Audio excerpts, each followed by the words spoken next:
15 থেকে 20 জন মোটরসাইকেলের পিছন থেকে ছেদ শুরু করছে আমার উপরে। আমার সারাটা শরীর কুবিয়ে লাইভে সারা বিশ্বে দেখছে। তারা স্টপিং করছে, ওইটা দেখে কোনো মানুষ হয়তো রাত ঘুমাতে পারবে না, এত অবস্থা। তার ভিতরে এই সারাটা শরীর কিন্তু অনেক স্টেপিংয়ের দাগ আছে, এখনও পর্যন্ত আছে। বিভিন্ন জায়গায় খলিল ভাইয়ের আমন্ত্রণে ইটালিও গেছি আমি কুনিয়াসিনার বিরুদ্ধে। মালেক ভাই আমার লিডার, মালেক ভাইয়ের জন্য গ্রিসে দেশে বিদেশে বিভিন্ন জায়গায় বিএনপির দুঃসময়ে 5 আগস্টের আগ পর্যন্ত রাজপথে ছিলাম, এখনও আছি। ইনশাল্লাহ যতদিন বেঁচে থাকবো। আজকে দুঃখের সাথে বলতে হয়, আমি নির্বাচন করতে এসেছিলাম আমাদের সুনামগঞ্জ 3 আসনে ইউকে বিএনপির সাধারণ সম্পাদক কয়সার আহমেদ ভাইয়ের শেষ সমাবেশে আমি বিশাল শোডাউন নিয়ে গেছিলাম আমার ওয়ার্ড থেকে। এখানে কিছু প্রতিহিংস আওয়ামী লীগের দালাল চক্র লোকজন আমাদের মিছিলে ঢুকতে চাইছিল, আমি দেই নাই। আমি বলছি আমরা 1 আগস্টের আগে যারা ছিল তাদেরকে নিয়ে এই মিছিল শোডাউন দেব, আওয়ামী লীগপন্থী আমাদের মিছিলে ঢুকবে না।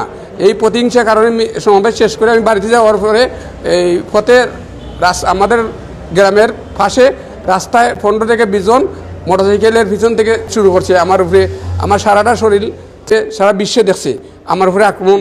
9 তারিখে লাস্ট সমাবেশে তখন আমি অজ্ঞান অবস্থায় পড়ে গেছিলাম। আমার অ্যাম্বুলেন্সে আমার বাচ্চা ছিল, সে খান্নাগুটি করে মানুষের নিয়ে গাড়িগুলো মিলে নাই, তখন একটা এই সিএনজি দিয়ে আমাকেও হাসপাতালে আনিছিল। আমি আজকে গর্বিত, আজকে আমার রাজনীতি জীবনে মালেক ভাইয়ের জন্য যা করেছি আজকে এই পর্যন্ত আমি মালেক ভাইয়ের বাড়ি আমি দিয়ে সান্ত্বনা পাইছি। আমি খলিল ভাইয়ের ধন্যবাদ জানাই, তাই নিয়ে একজন ইটালি প্রবাসী আমরা দলের জন্য কাজ করি, দেশনায়ক তারেক রহমানের জন্য আত্মীয় শক্তিশালী করার জন্য দেশে বিদেশে আন্দোলন করি, আমরা পদের জন্য করি নাই। কিন্তু আমার উপরে যে নির্মমভাবে অত্যাচার করা হয়েছে এটা কঠিন বিচার চাই আমি। রাজন তালুকদার যদি নাম শোনা যায় গ্রিসের মাটিতে, বিএনপি পরিবারের সবার পরিচিত মুখ এবং সবার প্রিয় মুখ। রাজন তালুকদার গ্রিস বিএনপির আহ্বায়ক কমিটির অন্যতম সদস্য এবং আমার অত্যন্ত প্রিয়। আমি খুব তারে স্নেহ করি, সব সময় আমার লগে তার যোগাযোগ। যেদিন সে এখানে আসার কথা ছিল, আমার লালাবাজারে আসার কথা ছিল, আমি তার অপেক্ষা করতেছি। হঠাৎ দেখি আমাকে ভিডিও পাঠাইছে রায়হান যে ভাই রাজন তালুকদারকে কারা যেন হত্যার চেষ্টা করে রাস্তায় ফেলে রাখা হয়েছে। আমি দেখে তো আমি মর্মাহত, সেদিন রাত আমি ঘুমাতে পারি নাই।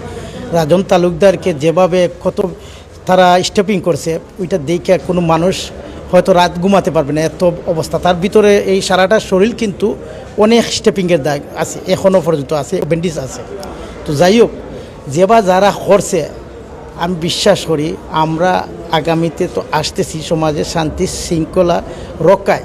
এইরকম দুষ্কৃতিকারীরে ইনশাআল্লাহ শাস্তি না দেওয়া পর্যন্ত আমরা গড়ে ফিরব না, এটা আমরা ওয়াদা করলাম। রাজন তালুকদারকে যারা এই চেষ্টা করেছেন, এই দুষ্কৃতিকারীদের বিচার রাজন তালুকদারের সামনেই হবে, আর নতুবা আমরা কখনো সমাজে শান্তি ফিরিয়ে আনতে পারবো না।